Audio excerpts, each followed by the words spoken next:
हर time last 16 साल से जब बजट हाउस में सुनती हूँ तो लगते बहुत कुछ मिला है, जब घर में जाके पढ़ती हूँ तो लगते कितना कुछ मिलना चाहिए, क्या मिला एक्चुअली। वो पॉवर्टी का बात मैडम ने किया है, मुझे लगता है मैडम को ज्यादा गांव में जाना चाहिए, तब पता चलेगा पॉवर्टी किसको बोलते हैं। उनका सिक्योरिटी, उनका प्रोटोकॉल में शायद वो सिग्नल में कभी खड़े नहीं हुए गाड़ी उनका, तब पता चलते बच्चे कैसे गाड़ी के आके गाड़ी धोने लगते, कैसे धूप बेचते, कैसे जिम्नास्टिक दिखाते। ये शायद वो कभी रहेंगे, देखेंगे तो पता चलेगा पॉवर्टी का हाल क्या है देश में। ये पॉलिटिक्स, ये पार्टीज, ये सरकार हर टाइम इलेक्शन के साथ बजट होते, क्यों? डेवलपमेंट होता तो नीडेड के लिए डेवलपमेंट चाहिए, देश का कहां पे क्या चाहिए, B for BJP, B for Bihar, B for Bengal, लेकिन नहीं, क्योंकि बंगाल वोट नहीं दिए इसलिए ये भी इलेक्शन के ऊपर डिपेंड करे डेवलपमेंट। और बिहार इलेक्शन है, शायद वो लोग बहुत वोट देंगे ये सोच के उसका एलोकेशन हुआ, लेकिन मुझे लगता है हमेशा अगर हम सब लोग इसमें ध्यान दें, डेवलपमेंट किस लिए चाहिए, कितना चाहिए, कहां तक चाहिए। मुझे पता है टाइम कम है लेकिन बहुत कुछ बोलना था। मुझे एक रिक्वेस्ट है, एक सजेशन भी है, अगर हम लोग जितना माइक्रोफोन है उसके साथ एक लाइज डिटेक्टर लगा दे तो पता चलेगा कौन कितना झूठ बोल रहे हैं, कहां तक झूठ बोल रहे हैं, कितना झूठ बोलते हैं हाउस में। तो इसमें यह भी पता चलेगा जो मिनिस्टर के पीछे बैठ के थप थप थप थप करके साउंड देते उसका साउंड ज्यादा है और या लाइज डिटेक्टर का टा टा टा टा वो साउंड ज्यादा है। देश को यह भी जानना चाहिए झूठ कहाँ है, सच कहाँ है। और मुझे लगता है ये सिस्टम बनने से सच ज्यादा होते रहेंगे और झूठ कम होते जाएंगे। Thank you. अगर हम बजट की बात करें तो वित्त मंत्री जी ने 50 लाख करोड़ का बजट दिया है, जिसमें 11,21,000 जो है वो कैपिटल एक्सपेंडिचर है। ये हमारे देश के निर्माण में एक अहम भूमिका निभाएगी। वित्त मंत्री जी ने अपनी भाषण की शुरुआत ही सरकार के एफर्ट्स को रेखांकित करते हुए कहा कि इस बजट का फोकस्ड ग्रोथ पे है, इंक्लूसिव डेवलपमेंट पे है, प्राइवेट सेक्टर इन्वेस्टमेंट पे है और enhancing spending power of India's riding middle class पे है। ये बजट एक गाइडिंग फोर्स के रूप में अपने आप को स्थापित करेगा और ये इस बजट का ही परिणाम है कि इतने ग्लोबल अनसर्टेनिटीज के बावजूद भी हमारा देश एक फास्टेस्ट ग्रोइंग इकोनॉमी है। Sir, I am the only speaker from my party, मेरे को अपनी बात पूरी करने का पर्याप्त समय मिलना चाहिए। No nation can prosper without respecting its farmers. किसान हमारे अन्नदाता है, अन्नपूर्णा देवी का साक्षात स्वरूप हमारे किसान है। काफी सारी ऐसी योजनाएं जो आत्मनिर्भर विचारधारा से किसानों को सशक्त करने के लिए लिया जा रहा है।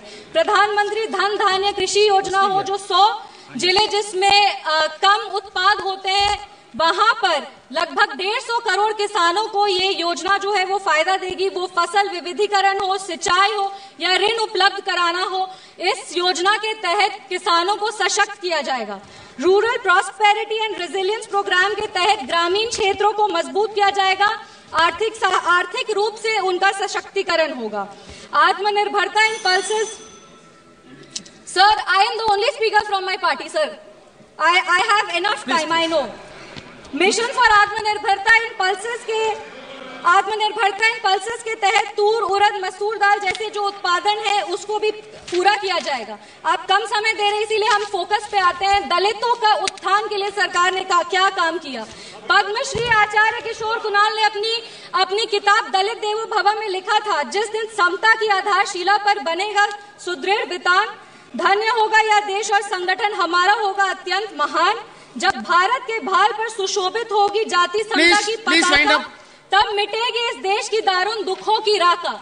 इसी को आधारशिला बनाते हुए एक second sir, let me complete.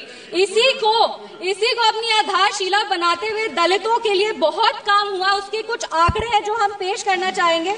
महिलाओं को अनुसूचित, जो महिलाएं अनुसूचित जाति जनजाति से आती है, उनको पहली बार ऐसी 5 लाख फर्स्ट टाइम एंटरप्रेन्योर्स होंगे जिनको 5 साल में 2 करोड़ की राशि दी जाएगी। दलितों के लिए दलित जो बच्चे हैं जो पढ़ाई कर रहे हैं उनके लिए पोस्ट मैट्रिक स्कॉलरशिप प्रोग्राम है और प्री मैट्रिक स्कॉलरशिप प्रोग्राम है। Thank you. Please conclude. Please conclude. Give me 5 minutes, sir. Please let me complete. It is not possible. 10 parties. Please, madam. 10 parties together have been allotted only 17 minutes. Already you take 7 minutes. Post matric scholarship scheme के तहत 2024 में लगभग 4.5 लाख ऐसी छात्रों को 5 करोड़ की छात्रवृत्ति वितरित की गई है और प्री मैट्रिक स्कॉलरशिप स्कीम के तहत 18 लाख छात्रों को 437 करोड़ की राशि दी गई है। सर, अनुसूचित जनजाति बिहार में लगातार जातियों को सिर्फ राजनीतिक लाभ के लिए इस्तेमाल किया गया था जब विपक्ष की सरकार थी।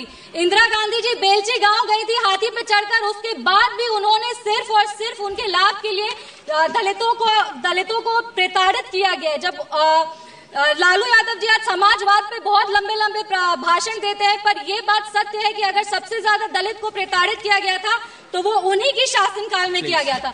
हम अपने राष्ट्रीय अध्यक्ष श्री चिराग पासवान जी का आभार व्यक्त करते हैं जिनके प्रयासों सर 5 मिनट्स जिनके प्रयासों की वजह से आज निफ्टन जैसे जो इंस्टीट्यूट है वो बिहार में आ रहे हैं और आने वाले समय में बिहार ईस्टर्न हब में एक जो फूड प्रोसेसिंग है उसका एक नोड बनेगा।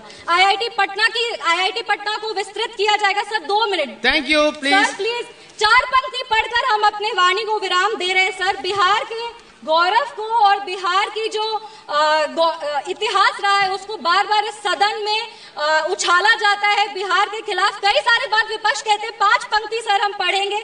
चाणक्य सा ज्ञानी हूं मैं, जनक सा स्वाभिमानी हूं मैं, मांझी सा जिद्दी हूं मैं, बोध गया में सिद्धि हूं मैं, आर्यभट्ट सा गणितज्ञ हूं मैं, डॉक्टर राजेंद्र प्रसाद सा राजनीतिज्ञ हूं मैं, शेर का दहाड़ हूं मैं, हाँ बिहार हूं मैं, मिथिला की मिठास हूं मैं, वैशाली का इतिहास हूं मैं, मगध का साम्राज्य। Nothing will go on record except Kalyan Banarji.